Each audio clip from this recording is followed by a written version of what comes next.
Everyone, Jennifer Lee Chan here from NBC Sports Bay Area. The 49ers have wrapped up day 2 of mandatory minicamp and they are on break for summer.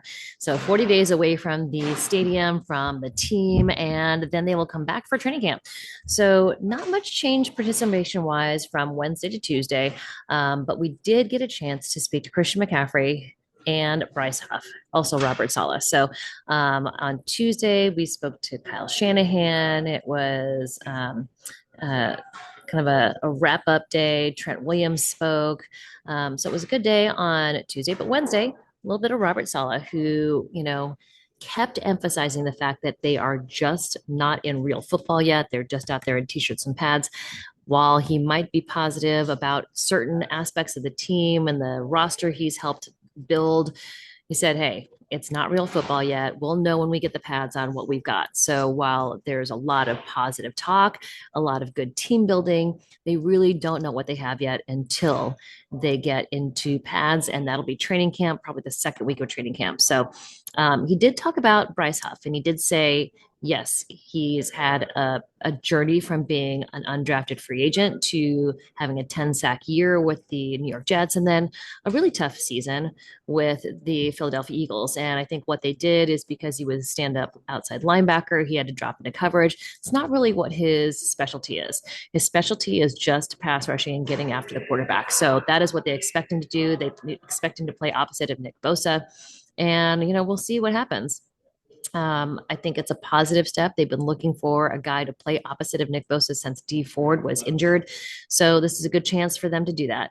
And, I think this is a better situation for Bryce Huff. And I think this is, letting him be the best that he can be, putting him in a position to be successful.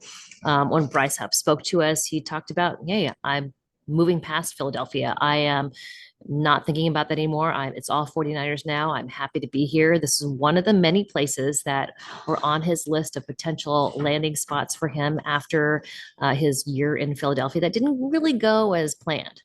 But he's excited to be around. He's been picking Nick Bosa's, brain, and I'll have to post this video a little later.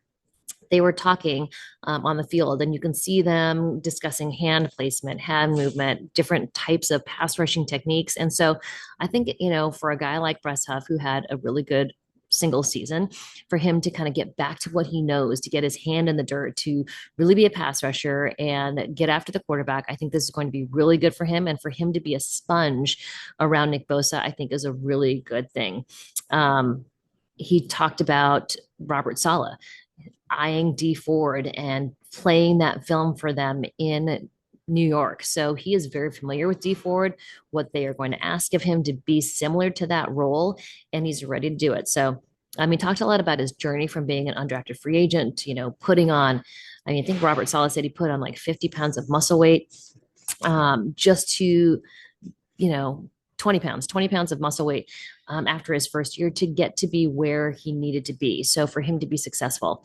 Now, it remains to be seen, is 2023, was that a flash in the pan year for him, or is he going to get back to that after a tough season in Philly, dealt with a wrist injury? So I think everything is set up for him to have a successful season, and we'll see how it goes. We also got to speak to Christian McCaffrey, and he talked about his health and how he's 100%. And he does believe that, like Trent Williams said, that the mood around the locker room, on the field, everywhere, is that guys are ready to be back and to play football. After the hangover depression season, after the 2023 Super Bowl, to go in 6-11.